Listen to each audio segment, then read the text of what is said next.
आज से पेट्रोल और डीजल की कीमत में 55 रुपए फी लीटर इजाफा कर दिया गया। पेट्रोल की कीमत 55 रुपए इजाफे के साथ 321 रुपए 17 पैसे फी लीटर हो गई। डीजल की नई कीमत 335 रुपए 86 पैसे फी लीटर मुकर्रर। नई कीमतों का इत्तलाक रात 12 बजे से हो गया।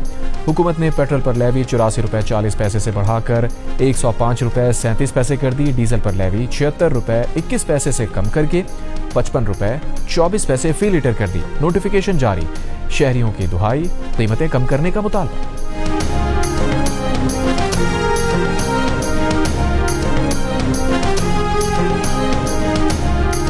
हमारे लोगों की क्या तनख्वाह है? हम पेट्रोल डालेंगे या खाएंगे या खाना खाएंगे? खुदारा इस पे कोई गौर किया जाए, कम से कम पेट्रोल तो कंट्रोल में रख सकते हैं। गवर्नमेंट का तो काम नहीं है, ये तो पूरी दुनिया में हुआ है ना। घर के ये जो हालात है वो भी इतने टफ हुए पड़े हैं। बमिंग वहाँ पे हो रही है और ये गरीब आवाम के ऊपर यहाँ पे ये बम गिरा रहे हैं। पेट्रोल की सूरत में इन्होंने गिराया है। 1 महीना 2 महीने हम बर्दाश्त कर लेंगे, लेकिन ऐसा ना हो कि ये पूरा साल इस तरह चले। सबसे ज्यादा गरीब मुतासिर होगा, हर चीज महंगी हो जाएगी। क्या है जी, बुरा हाल किया हुआ है, समझ से बाहर है। एकदम से बम फोड़ा इन्होंने, पता नहीं क्या करना है। लड़ाई तो ईरान में हमारा क्या गुनाह है, लेकिन ये हुकूमत को चाहिए अवाम को तो रिलीफ दे। गरीब आदमी है, छोटे तबके के लोग हैं, उनके बारे में सोचना चाहिए। वजीर पेट्रोलियम अली परवेज मलिक ने कहा है कि जैसे ही मामला बेहतर होंगे इसी फुर्ती के साथ कीमतें कम करेंगे। हफ्तावार कीमतों का जायजा लेंगे। पेट्रोलियम मसनूआत की कीमतों में इजाफे का फैसला मजबूरी में किया। जिन लोगों ने पेट्रोल की फरोख्त रोककर मुनाफाखोरी की उनके खिलाफ कार्रवाई होगी। पाकिस्तान ने सूरत हाल के मुताबिक अपने ज़खायर को बढ़ा लिया था। आबनाए हुर्मुज़ का रास्ता बंद होने के बाद सऊदी अरब की दूसरी बंदरगाहों से तेल लाया जा रहा है। PNSC के 2 जहाज सऊदी अरब के दूसरे रास्तों से तेल पाकिस्तान ला रहे हैं। सऊदी आरामको ने कहा कि पाकिस्तान बड़ा बहरी जहाज भी भेजे तो उस पर भी तेल भिजवाएंगे। वज़ीर ख़ज़ाना मोहम्मद औरंगज़ेब ने कहा कि हमारे पास ज़खायर मौजूद हैं, किसी खौफ व हिरास की ज़रूरत नहीं। जो मंजरनामा है उसके मुताबिक प्लानिंग करेंगे।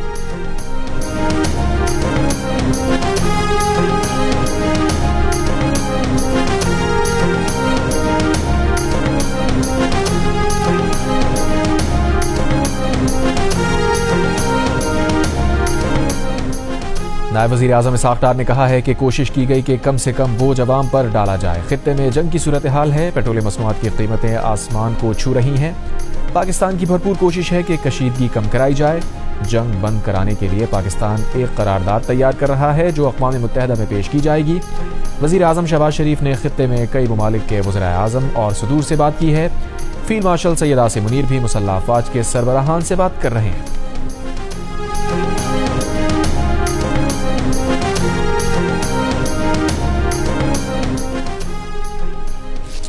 अब तक 43 ईरानी बहरी जहाज़ों को नुकसान पहुंचाया या तबाह किया जा चुका। अमरीकी सेंट्रल कमांड का दावा, कहा अब तक ईरान में 3000 से ज़ायद अहदाफ को निशाना बनाया गया।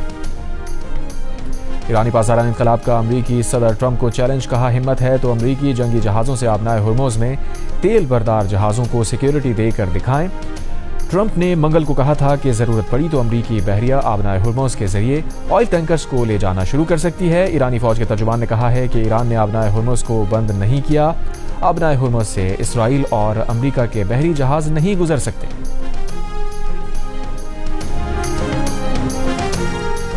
बरतानवी वज़ीर आज़म और सऊदी वली अहद मोहम्मद बिन सलमान का राबता। दोनों रहनुमाओं ने शहरियों की हिफाजत के लिए इंटेलिजेंस ताउन बढ़ाने पर गुफ्तगू की।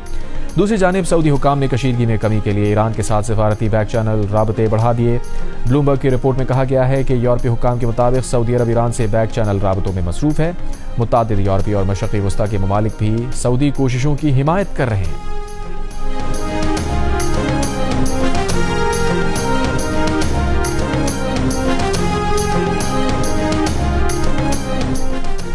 ईरानी सदर मसूद पज़ेश्कियान का रूसी सदर पुतिन से टेलीफोनिक राबता। खित्ते की ताज़ा सूरत हाल पर गुफ्तगू। ईरानी सदर ने कहा तवक्को है रूस जारहियत के खिलाफ ईरान के जायज़ हुकूक की हिमायत करेगा। इससे पहले अमरीकी अखबार ने दावा किया था कि रूस मशरक़ वस्ता की जंग में शामिल हो गया है। रूस ने ईरान की बिलवास्ता मदद शुरू कर दी है। जदीद रूसी सैटेलाइट से हासिल मालूमात की बिना पर ईरान न सिर्फ अमरीकी और इत्तेहादी फ़ज़ाई दिफाई निज़ाम को अबूर कर रहा है बल्कि इंतहाई महारत और दुरुस्तगी के साथ अहदाफ पर निशाने भी लगा रहा है।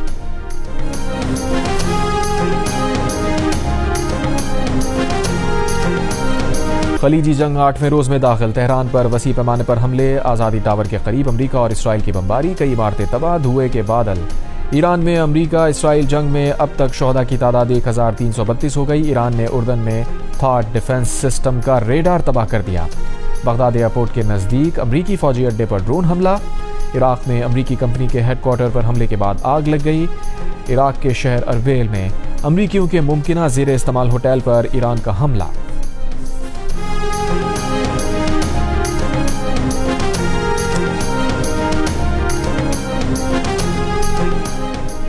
लबनानी शहर अल-क़ोज़ा में इसराइली हमले में अक़वाम मुत्तहिदा के अमन फोर्स के 3 एहलकार जख्मी। अक़वाम मुत्तहिदा की मज़म्मत लबनान पर इसराइली हमलों में 217 लबनानी शहरी शहीद, 798 जख्मी हो चुके। इसराइली फ़ौज का बमबारी से ईरान के 6 बैलिस्टिक मिसाइल लॉन्चर तबाह करने का दावा। कहा ईरान के 3 एडवांस दिफाई निज़ाम भी तबाह किए।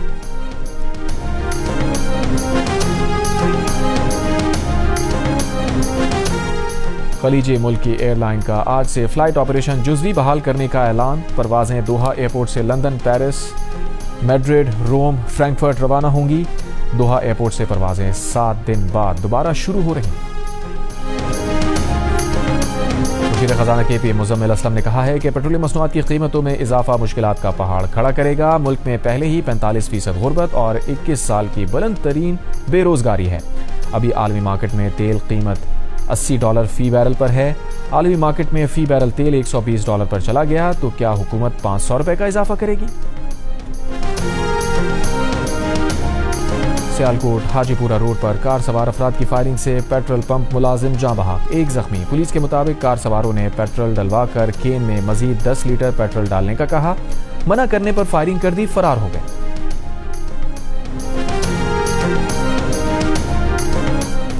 अमरीकी वज़ीर ख़ज़ाना स्कॉट बेसन ने कहा है कि रूसी तेल से मुताल्लिक़ मज़ीद पाबंदियाँ ख़त्म की जा सकती हैं। पहले ही समंदर में रुके रूसी खाम तेल की भारत को फ़रोख्त के लिए 30 रोज़ा रियायत दी है। कराची के मलीर में मनकोट के करीब गाड़ी नदी में गिर गई, 2 अफराद जाँ बहक, 3 जख्मी। जख्मियों की हालत तशवीशनाक। और अमरीकी असलहा साज कंपनीज का जदीद हथियारों की पैदावार 4 गुना बढ़ाने पर इत्तफाक। अमरीकी सदर ट्रंप ने कहा कि अमरीकी दिफाई कंपनीज ने जदीद हथियारों की तैयारी बढ़ाने का फैसला किया है। अमरीका के पास कम दर्जे के हथियारों का तकरीबन लामहदूद ज़ख़ीरा है। कम दर्जे के हथियार ईरान जंग में इस्तेमाल हो रहे हैं। 100 फीट गहरे बंकर में हमने देखा कि लोग मर गए वहाँ पे, और आपको कुछ नहीं बताया जा रहा असलियत क्या। आप वहाँ विजुअल्स नहीं ले सकते लाशों के, अस्पताल आप नहीं जा सकते हैं। और जब घटना होती तो हमें मालूम ही नहीं कि जगह कौन सी, जैसे आपको हमें मालूम है कि अभी गौर सिटी में जाना है, वहाँ पे किस जगह जाना है, घटना ये हमें मालूम ही नहीं, क्योंकि कौन बताने वाला हमें। और जब हम अगले दिन सुबह पहुंच रहे हैं और सारे और भी पत्रकार, सिर्फ सादरा नहीं और भी जितने पत्रकार, बोला जा रहा है कि ओनली वन कैजुअलिटी, 1% डाइड। लेकिन वहाँ पे जो लोकल का जो इजरायलियन जो उन्होंने बताया there were 4 houses, nobody is alive. इससे पता लगता है कि बड़ी वहाँ घटना हुई। और मैं आपको सच बताऊं कि वहां का टेक्नोलॉजी जो कहने की बात है ना, अलार्म बजता था हम लोग को। एक दिन सुबह 5 बजे की बात मैं आपको बताऊं कि अलार्म बजा ही नहीं, बस धुड़ुम धुड़ुम की आवाजें आ रही थी। पता लगा कि बिना अलार्म की चीजें आ गई। तो टेक्नोलॉजी फेल है। और जब वो आपके ड्रोन्स और खासतौर से मिसाइलें दगती है ना, तो नहीं पता हमारे 200 मीटर से हम कितनी दूरी पे हैं। और तल अबीब में तबाही, 100 मीटर नीचे सुरंगें भी मिसाइलों से लरज रही हैं। इसराइल में तबाही की सूरत हाल पर भारतीय सहाफ़ी के इंकशाफात। कहा इसराइल में लाशों और जख्मियों की तस्वीर लेने की भी इजाज़त नहीं, अस्पताल जाने की इजाज़त नहीं, तबाह इमारत की तस्वीर या वीडियो बनाने पर भी पाबंदी है। इसराइली टेक्नोलॉजी का चर्चा सुना था, मगर ये टेक्नोलॉजी नाकाम होते देख ली। मिसाइल अलर्ट का कभी कभी मैसेज भी नहीं आता और हमला हो जाता है। भारतीय सहाफ़ी मोदी के दौरा इसराइल की कवरेज के लिए इसराइल गए थे।